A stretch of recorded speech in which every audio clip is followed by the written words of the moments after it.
Hi ಎಲ್ರಿಗೂ ನಮಸ್ಕಾರ. ನೀವು ನೋಡ್ತಾ ಇದ್ದೀರಾ Dheeraj Vicky YouTube channel.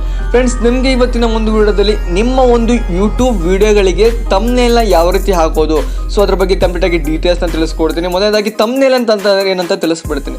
Thumbnail ಅಂತಂದರೆ ಇವಾಗ ನೀವು ಯಾವ ಒಂದು ವಿಡಿಯೋ ವಿಷಯದ ಮೇಲೆ ವಿಡಿಯೋ ಮಾಡಿರ್ತೀರಾ, ಸೊ ಅದನ್ನು ನಿಮಗೆ ವ್ಯೂವರ್ಸ್ಗಳಿಗೆ ಮೇಯ್ನ್ ಕಾಣಿಸ್ಬೇಕು. ಇವಾಗ ಅವ್ರು ಸರ್ಚ್ ಮಾಡ್ತಾರೆ, ಸರ್ಚ್ ಮಾಡಿದ ತಕ್ಷಣ ಅಲ್ಲಿ ವೀಡಿಯೋಸ್ಗಳು ಬರುತ್ತೆ. ಇವಾಗ how to make YouTube channel ಅಂತ ಹಾಕಿದ ತಕ್ಷಣ ಒಂದಿಷ್ಟು ವೀಡಿಯೋಗಳು ಬರುತ್ತೆ, ಅದ್ರ ಮೇಲೆ ಒಂದು ಫೋಟೋ ಕಾಣಿಸ್ತಿದೆ ಗೊತ್ತಾ, ಸೊ ಅದನ್ನು ತಮ್ನೇಲ್ ಅಂತಾರೆ. ಅದನ್ನು ನೋಡಿಬಿಟ್ಟು ಕ್ಲಿಕ್ ಮಾಡಿಬಿಟ್ಟು ವೀಡಿಯೋ ನೋಡ್ತಾರೆ. ಏನಕ್ಕಂತಂದರೆ ಅವಾಗ ತಮ್ನೇಲಿಂದ ನಿಮ್ಮ ಒಂದು ವೀಡಿಯೋ ವೈರಲ್ ಆಗುವಂಥ ಚಾನ್ಸಸ್ಗಳು ತುಂಬ ಇರುತ್ತೆ. ಓಕೆನಾ, ಅದ್ರ ಬಗ್ಗೆ ನಾನು ಒಂದು ವೀಡಿಯೋ ಮಾಡಿದ್ದೀನಿ, ತಮ್ನೇಲ್ ಯಾವ ರೀತಿ ಕ್ರಿಯೇಟ್ ಮಾಡೋದಂತ ಈ ಕಡೆ ಹಾಕಿರ್ತೀನಿ. ಸೊ ವೀಡಿಯೋ ನೋಡ್ಬೋದು. ಸೊ ಹಾಗಾದರೆ ಬನ್ನಿ, ತಡ ಮಾಡೋದು ಬೇಡ. ಸೊ ಆದಷ್ಟು ಬೇಗ ಹೇಗೆ ನಿಮ್ಮ ಒಂದು ಯೂಟ್ಯೂಬ್ ವಿಡಿಯೋಗಳಿಗೆ ತಮ್ನೇಲ್ ಯಾವ ರೀತಿ ಆಗೋದು, ಸೊ ಅದ್ರ ಬಗ್ಗೆ ಕಂಪ್ಲೀಟಾಗಿ ಡೀಟೇಲ್ಸ್ ಅಂತ ತಿಳಿಸ್ಕೊಡ್ತೀನಿ.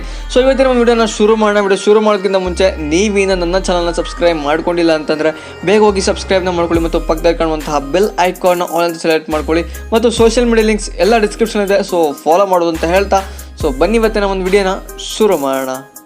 ಸೊ ಫ್ರೆಂಡ್ಸ್, ಮೊದಲಾಗಿ ನೀವು YT ಸ್ಟುಡಿಯೋ ಅಪ್ಲಿಕೇಶನ್ನ ಇನ್ಸ್ಟಾಲ್ ಮಾಡ್ಕೋಬೇಕಾಗುತ್ತೆ. ಸೊ YT ಸ್ಟುಡಿಯೋ ಅಪ್ಲಿಕೇಶನ್ ನಿಮ್ಗೆ ಸಿಕ್ಕಿಲ್ಲ ಅಂತಂದರೆ ಪ್ಲೇಸ್ಟೋರಲ್ಲಿದೆ. ಸೊ ಪ್ಲೇಸ್ಟೋರಲ್ಲಿ ಹೋಗಿಬಿಟ್ಟು ಸೊ ನೀವು YT ಸ್ಟುಡಿಯೋ ಅಂತ ಸರ್ಚ್ ಮಾಡಬೇಕಾಗುತ್ತೆ. ಸೊ YT ಸ್ಟುಡಿಯೋ ಅಂತ ಸರ್ಚ್ ಮಾಡಿದ್ಮೇಲೆ ಸೊ ನೀವು ಇದನ್ನ ಇನ್ಸ್ಟಾಲ್ ಮಾಡ್ಕೋಬೇಕಾಗುತ್ತೆ. ಸೊ ಇನ್ಸ್ಟಾಲ್ ಮಾಡ್ಕೊಂಡ್ಮೇಲೆ ನೀವು ಇದನ್ನ ಓಪನ್ ಮಾಡ್ಕೊಳ್ಳಿ. ಸೊ ಓಪನ್ ಮಾಡ್ಕೊಂಡ್ಮೇಲೆ ನಿಮ್ಮ ಒಂದು Gmail ಇದಕ್ಕೆ ಆಟೋಮೆಟಿಕ್ ಲಾಗಿನ್ ಆಗುತ್ತೆ. ಓಕೆನಾ, ಸೊ ಆಟೋಮೆಟಿಕ್ ಲಾಗಿನ್ ಆದಮೇಲೆ 3 ಡಾಟ್ ಅಂತ ಒಂದು ಆಪ್ಷನ್ ಕಾಣಿಸುತ್ತೆ. 3 ಡಾಟ್ ಮೇಲೆ ಕ್ಲಿಕ್ ಮಾಡಿಬಿಟ್ಟು ಸೊ ವೀಡಿಯೋಸ್ ಮೇಲೆ ಕ್ಲಿಕ್ ಮಾಡಿ. ಸೊ ವೀಡಿಯೋಸ್ ಮೇಲೆ ಕ್ಲಿಕ್ ಮಾಡಿದ್ಮೇಲೆ ಸೊ ನಿಮ್ಮ ಒಂದು ಯಾವ ಒಂದು ವೀಡಿಯೋಗೆ ನೀವು ತಮ್ನೇಲ್ನ ರೆಡಿ ಮಾಡಿ ಇಟ್ಕೊಂಡು ನೀವು ತಮ್ನೇಲ್ ಹಾಕಬೇಕಂತ ಇರ್ತೀರಾ, ಸೊ ಆ ಒಂದು ವೀಡಿಯೋನ ನೀವು ಸೆಲೆಕ್ಟ್ ಮಾಡ್ಕೊಳ್ಳಿ. ಸೊ ಆ ಒಂದು ವೀಡಿಯೋ ಸೆಲೆಕ್ಟ್ ಮಾಡಿದ್ಮೇಲೆ ತಮ್ನೇಲೆ ನೀವು ಹಾಕಬೇಕಾಗತ್ತೆ. ಸೊ ಇಲ್ಲಿ ಮೇಲ್ಗಡೆ ಒಂದು ಪೆನ್ಸಿಲ್ ಮಾರ್ಕ್ ಕಾಣಿಸುತ್ತೆ. ಸೊ ಪೆನ್ಸಿಲ್ ಮಾರ್ಕ್ ಮೇಲೆ ನೀವು ಕ್ಲಿಕ್ ಮಾಡ್ಕೊಳ್ಳಿ. ಸೊ ಪೆನ್ಸಿಲ್ ಮಾರ್ಕ್ ಮೇಲೆ ನಿಮಗೆ ಕ್ಲಿಕ್ ಮಾಡಿದ ತಕ್ಷಣ ಒಂದು ನಿಮಿಷ ಲೋಡ್ ಆಗ್ತಾ ಇದೆ. ಸೊ ಪೆನ್ಸಿಲ್ ಮಾರ್ಕ್ ಮೇಲೆ ನಿಮ್ಗೆ ಕ್ಲಿಕ್ ಮಾಡಿದ್ರೆ ಈ ರೀತಿಯಾಗಿ ಇಲ್ಲಿ ನಿಮಗೆ ಬ್ಲ್ಯಾಂಕ್ ಆಗಿ ಬರುತ್ತೆ, ಇಲ್ಲಾಂತ ನಿಮ್ಮ ಒಂದು ವೀಡಿಯೋದು ಯಾವುದೊಂದು ಕ್ಲಿಪ್ ಇಲ್ಲಿ ಕೂತ್ಕೊಂಡಿರುತ್ತೆ. ಸೊ ಇವಾಗ ಇಲ್ಲಿ ಒಂದು ಮೇಲ್ಗಡೆ ಒಂದು ಪೆನ್ಸಿಲ್ ಮಾರ್ಕ್ ಕಾಣಿಸುತ್ತೆ. ಸೊ ಓಕೆನಾ, ಪೆನ್ಸಿಲ್ ಮಾರ್ಕ್ ಮೇಲೆ ಕ್ಲಿಕ್ ಮಾಡ್ಕೊಳ್ಳಿ. ಸೊ ನಿಮಗೆ ಇನ್ನೂ ನಿಮಗೆ ಇದು ನಿಮ್ಮೊಂದು ಚಾನಲ್ಗೆ ತಮ್ನೇಲ್ನ ಕ್ರಿಯೇಟ್ ಮಾಡ್ಕೊಳ್ಳಿ. ಒಂದು ವೀಡಿಯೋ ತಮ್ನೇಲ್ ಕ್ರಿಯೇಟ್ ಮಾಡೋಕ್ಕೆ ಗೊತ್ತಿಲ್ಲ ಅಂತಂದರೆ ನಾನು ಆಲ್ರೆಡಿ ವೀಡಿಯೋ ಮಾಡಿದ್ದೀನಿ, ಎಂಡ್ ಸ್ಕ್ರೀನಲ್ಲಿ ಹಾಕಿರ್ತೀನಿ, ಡಿಸ್ಕ್ರಿಪ್ಷನಲ್ಲಿ ಹಾಕಿರ್ತೀನಿ, ಮತ್ತು ಐಕಾರ್ಡಲ್ಲಿ ಕೂಡ ಹಾಕಿರ್ತೀನಿ. ಸೊ ನೀವು ಬೇಕಾದರೆ ವೀಡಿಯೋ ನೋಡಿಬಿಟ್ಟು ನೀವು ಬೇಕಾದರೆ ತಮ್ನೇಲ್ನ ಕ್ರಿಯೇಟ್ ಮಾಡ್ಬೋದು. ಸೊ ಈಸಿ ಸ್ಟೆಪ್ಪಲ್ಲಿ ಹೇಳ್ಕೊಟ್ಟಿದ್ದೀನಿ. ಸೊ ಇಲ್ಲಿ ನಿಮಗೆ ಚೇಂಜ್ ಅಂತ ಒಂದು ಆಪ್ಷನ್ ಕಾಣಿಸ್ತದೆ. ಚೇಂಜ್ ಮೇಲೆ ನೀವು ಕ್ಲಿಕ್ ಮಾಡ್ಕೊಳ್ಳಿ. ಸೊ ಯಾವ ಒಂದು ಫೋಟೋನ ನೀವು ರೆಡಿ ಮಾಡ್ಕೊಂಡಿರ್ತೀರ ಆ ಒಂದು ಫೋಟೋ ನೀವು ಇಲ್ಲಿ ಇಂಪೋರ್ಟ್ ಮಾಡ್ಕೋಬೇಕಾಗತ್ತೆ. ಸೊ ನಾನು ಇವಾಗ ಇಂಪೋರ್ಟ್ ಮಾಡ್ತೀನಿ.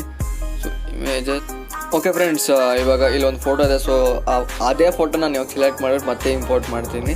ಸೊ ಏನಂತಂದರೆ ಚೇಂಜ್ ಮೇಲೆ ಕ್ಲಿಕ್ ಮಾಡಿಬಿಟ್ಟು ಯಾವ ಒಂದು ಫೋಟೋ ಬೇಕೋ ಆ ಒಂದು ಫೋಟೋನ ಸೆಲೆಕ್ಟ್ ಮಾಡಿಬಿಟ್ಟು ಸೊ ಇಲ್ಲಿ ಸೆಲೆಕ್ಟ್ ಅಂತ ಒಂದು ಮೇಲ್ಗಡೆ ಒಂದು ಆಪ್ಷನ್ ಕಾಣಿಸುತ್ತೆ. ಸೊ ಸೆಲೆಕ್ಟ್ ಮೇಲೆ ನೀವು ಕ್ಲಿಕ್ ಮಾಡಿಬಿಟ್ಟು ಸೊ ಸೇವ್ ಅಂತ ಒಂದು ಆಪ್ಷನ್ ಕಾಣಿಸುತ್ತೆ. ಸೊ ಮೇಲ್ಗಡೆ ಸೊ ಸೇವ್ ಮೇಲೆ ನೀವು ಕ್ಲಿಕ್ ಮಾಡ್ತು ಅಂತಂದರೆ ನಿಮ್ಮೊಂದು ತಮ್ನೇಲು ರೆಡಿಯಾಗಿ ಕೂತ್ಕೊಳ್ಳುತ್ತೆ. ಸೊ ಓಕೆನಾ, ತುಂಬ ಜನರಿಗೆ ಈ ಒಂದು ತಮ್ನೇಲ್ ಯಾವ ರೀತಿ ಹಾಕೋದು ಅದ್ರ ಬಗ್ಗೆ ಗೊತ್ತಿಲ್ಲ. ಸೊ ಅದಕ್ಕೋಸ್ಕರ ವಿಡಿಯೋ ಮಾಡಿದ್ದೀನಿ, ತುಂಬ ಯೂಸ್ಫುಲ್ ಆಗುತ್ತೆ ನಿಮಗೆ. ಸೊ ದಯವಿಟ್ಟು ವಿಡಿಯೋನ ಶೇರ್ ಮಾಡಿ, ನಿಮ್ಗೆ ಎಷ್ಟಾಗುತ್ತೋ ಅಷ್ಟು ಶೇರ್ ಮಾಡಿ. ಸೊ ಯಾವ ರೀತಿ ಇಷ್ಟ ಆಗುತ್ತೆ ಸೊ ದಯವಿಟ್ಟು ಕಾಮೆಂಟ್ ಬಾಕ್ಸಲ್ಲಿ ಕಾಮೆಂಟ್ ಮಾಡಿ. ಸೊ ಹಾಗೆ ಯಾರೆಲ್ಲ ನನ್ನ ಚಾನಲ್ನ ಸಬ್ಸ್ಕ್ರೈಬ್ ಮಾಡ್ಕೊಂಡಿಲ್ಲ ಫಟಾಫಟ್ ಸಬ್ಸ್ಕ್ರೈಬ್ ಮಾಡ್ಕೊಳ್ಳಿ, ಮತ್ತು ಪಕ್ಕದಲ್ಲಿ ಕಾಣುವಂಥ ಬೆಲ್ ಐಕಾನ್ನ ಆಲ್ ಸೆಲೆಕ್ಟ್ ಮಾಡ್ಕೊಳ್ಳಿ ಅಂತ ಹೇಳ್ತಾ. ಸೊ ಇವತ್ತಿನ ಒಂದು ವಿಡಿಯೋ ಮುಗಿಸ್ತಾ ಇದ್ದೀನಿ. ಎಲ್ರಿಗೂ ಬಾಯ್, ಜೈ ಹಿಂದ್, ವಂದೇ ಮಾತರಂ.